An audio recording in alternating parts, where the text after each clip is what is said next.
The early morning air was crisp as James, a middle-aged bakery worker, unlocked the doors to his small shop. The smell of freshly baked bread wafted into the street as he arranged pastries in the display window. This was his daily routine, and he took pride in starting the town's day with warm, comforting treats. But this morning was different. As he stepped outside to put up the bakery's sign, his eyes caught something unusual.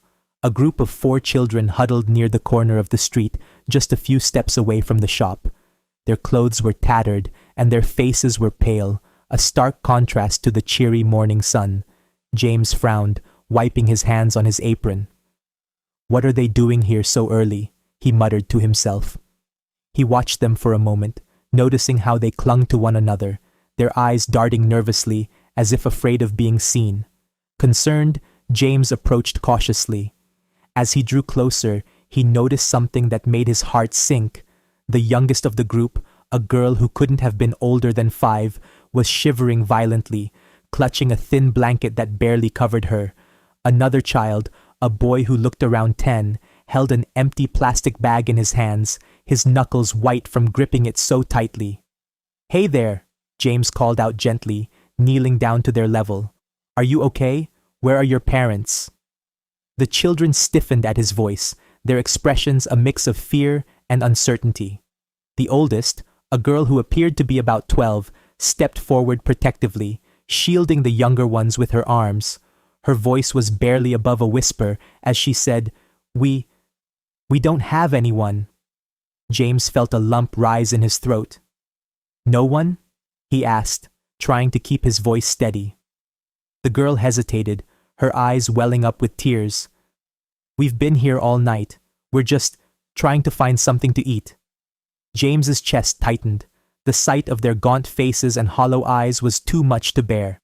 He glanced around, searching for any sign of an adult, but the street was eerily empty. "Come inside," he said softly. "It's cold out here. You can warm up and get something to eat." The children exchanged wary glances, unsure if they could trust him. But the youngest girl's stomach let out a loud growl, breaking the silence. She looked up at the older girl, her big eyes pleading. Finally, the eldest nodded, her shoulders slumping as if the weight of her responsibility had become too much to carry. "Okay," she murmured. James led them into the bakery, the warmth of the ovens immediately enveloping them. He pulled out chairs and sat them down at a table near the counter. "Stay right here," he said with a reassuring smile. "I'll bring you something to eat." As he prepared warm pastries and hot chocolate, his mind raced with questions. Who were these children? Where had they come from? And why had no one noticed they were missing? When he returned to the table, he placed the food in front of them. The children hesitated for a moment before digging in, their hunger overriding their caution. James watched them, a sinking feeling growing in his chest. Something about this situation didn't add up.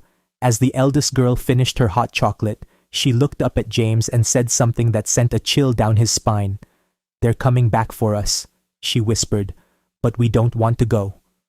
James froze, the cup of coffee in his hand trembling slightly. "Who's coming back?" he asked, his voice barely audible. The girl's eyes filled with fear as she looked toward the bakery's door. "The people who left us here." James's heart raced as he processed the girl's words. "The people who left you here?" he repeated, leaning closer. "Who are they? Are they your family?" The eldest girl shook her head vigorously, her expression darkening. "No," she said firmly. "They're not our family. They're bad people."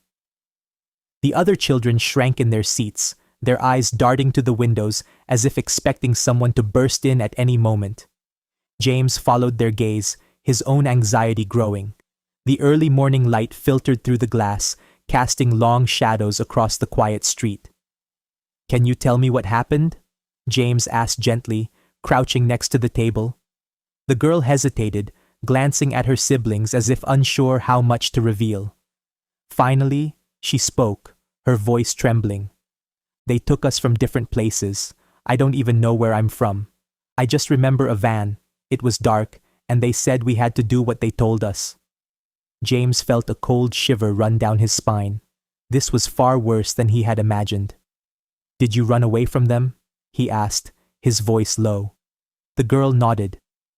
"Last night, when they stopped to meet someone, I grabbed my brother and sister and ran.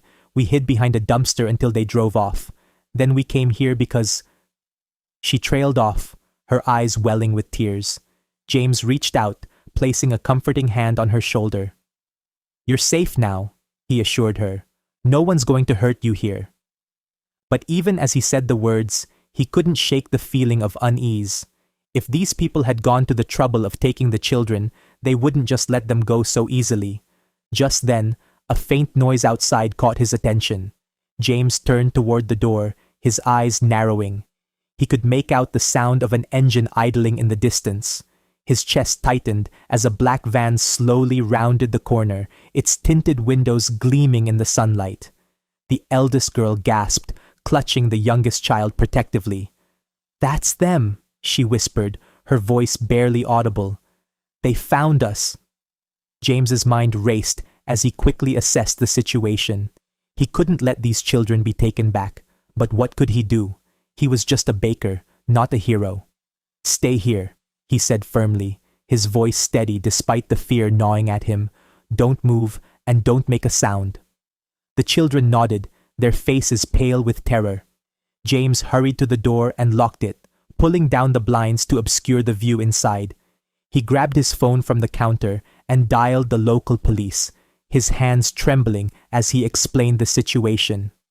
"We'll send someone immediately," the dispatcher assured him. James hung up, his heart pounding as he peeked out from behind the blinds.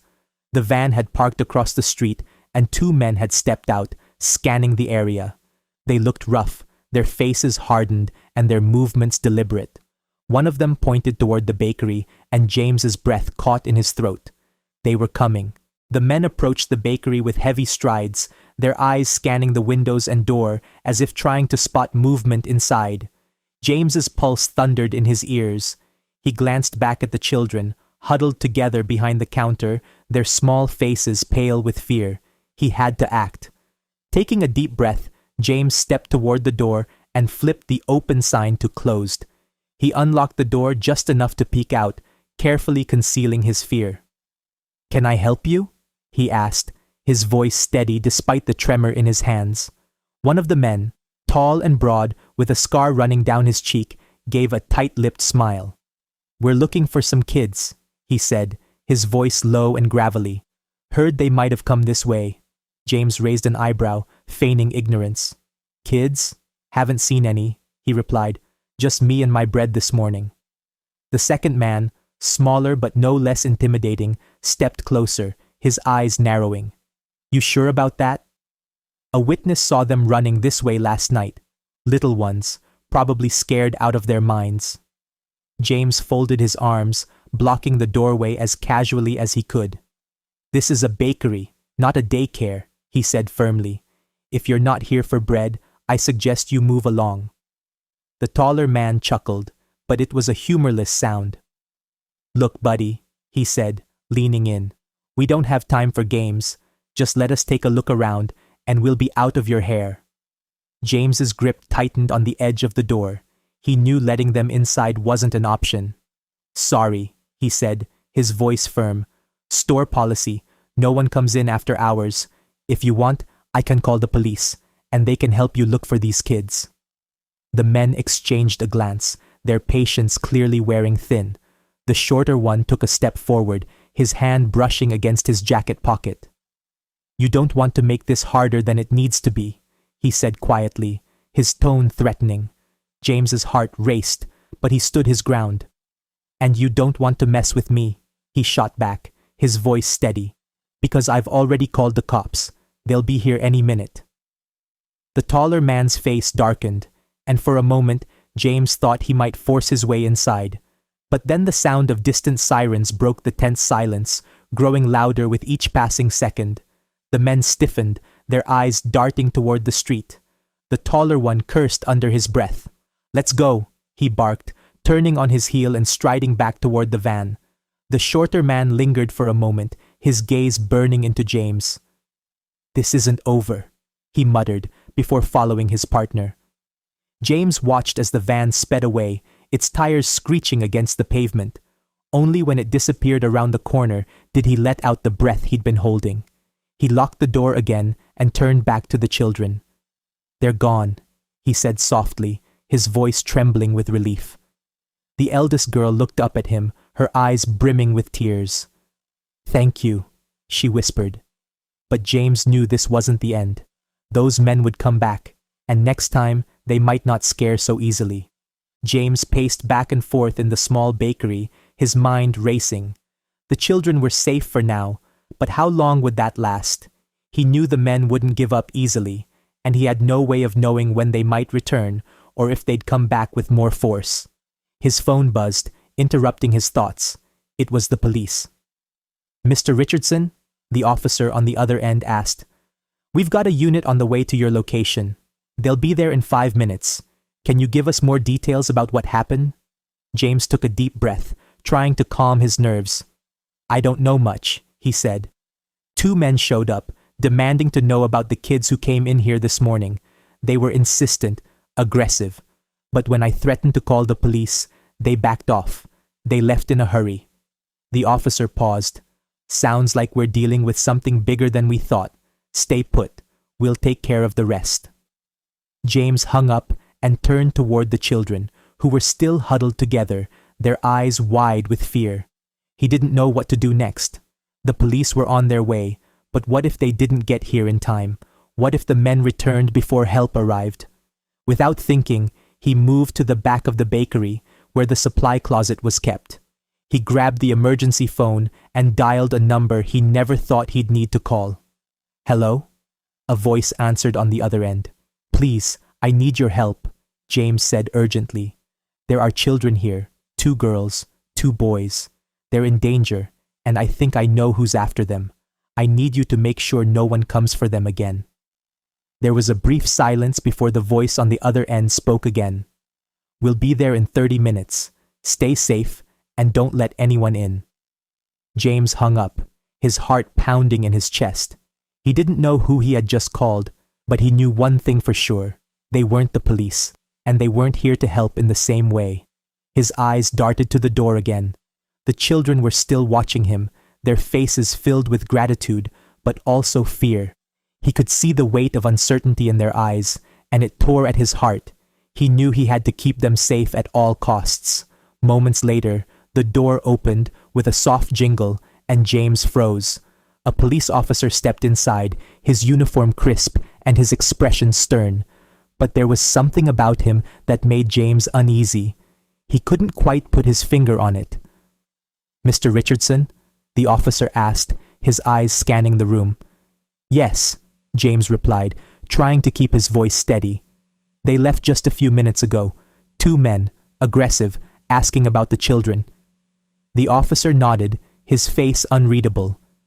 We'll take care of it from here, he said, his voice calm but firm. We've got it under control. James didn't know what to say. He had expected reassurance, but instead he felt a creeping sense of dread. Something wasn't right. Can I talk to the kids? The officer asked, his eyes flicking toward the back of the bakery. James hesitated for a moment, then nodded. Of course, but please, be careful. The officer smiled, but it didn't reach his eyes. Don't worry, we've done this before. James watched the officer walk toward the children, his heart heavy with doubt. Something told him this wasn't over, not by a long shot. As the officer approached the children, they shrank back, instinctively clutching each other. They had seen too much in too short a time. James watched from the corner of his eye, his pulse quickening. He couldn't shake the feeling that something was off about this officer. Everything's going to be okay, the officer said gently, but his tone lacked warmth. It was too rehearsed. He knelt down in front of the children, his eyes scanning them with a strange intensity. James felt a chill run down his spine. He had seen enough in his life to know that things didn't always unfold the way they seemed on the surface. He moved closer, pretending to arrange something behind the counter, but he kept a close watch on the officer's every move. The officer didn't seem to notice him. His attention was fixed on the children. "Where did you come from?" he asked them, his voice smooth, but James noticed the way his fingers twitched at his side. There was something about it that made James uneasy. The children were silent, exchanging glances. They knew better than to trust strangers, especially after what they had been through. Finally, one of the boys, a small, scrappy child with wide brown eyes, spoke up. We don't want to talk. Please, just leave us alone." James felt his stomach tighten. He wasn't sure what was worse, the fact that the officer wasn't taking no for an answer, or the unsettling look in his eyes. The officer's smile faltered, but only for a second. He quickly masked it with a more soothing expression. "Don't worry, I'm here to help," he said. But there was an edge to his voice now, as if he was getting frustrated. Without warning, the officer reached for the boy's arm, his grip firm and unyielding. "You need to tell me where you came from. It's for your own safety." The boy yanked his arm away, his eyes wide with fear. "No, we don't want to." That was when James couldn't stand it anymore. He stepped forward, his voice steady but filled with authority. "I said no," he told the officer. "You're not taking them anywhere." The officer froze, his eyes narrowing as they met James's. For a long moment, there was a tense silence, the air thick with unspoken tension. Then, without a word, the officer straightened up and turned away, his gaze lingering on James. "We'll be watching," the officer said quietly, as though he were speaking to no one in particular. "You can't protect them forever." Before James could respond, the officer was out the door, his footsteps echoing in the quiet bakery. The children, still shaken, slowly began to relax, though their fear was far from gone. James turned to them, his mind racing. What had just happened? Why did the officer seem so intent on getting information from them? And why did it feel like he was giving them a warning, not a promise of help? His phone buzzed again. It was the number he had called earlier. He hesitated, wondering if it was the right move to make. But there was no time to second-guess himself. He picked up the phone, his hand shaking slightly. "They're not done yet," the voice on the other end said simply. "Get the kids out of there, now." James's heart skipped a beat. He looked at the children, their faces pale and uncertain. They didn't know what to do next, but they trusted him. "Come on," he urged them softly, his voice barely a whisper. "We're leaving." Without another word, James ushered the children toward the back door, the weight of the decision hanging heavily on his shoulders. The officer's words rang in his ears. "You can't protect them forever." But he would try. He would do whatever it took. As James led the children out the back door, his mind raced with questions. Where could he take them? What was going on? The officer's ominous words echoed in his head. "You can't protect them forever." He didn't have time to think it through. The children's safety had to come first. They had to get away from whatever it was that was chasing them, whatever it was that had been after them for so long. They ducked into a small alley behind the bakery, staying low to the ground. The cold air stung James' face as he tried to reassure the trembling kids. "It's okay. Just stick with me."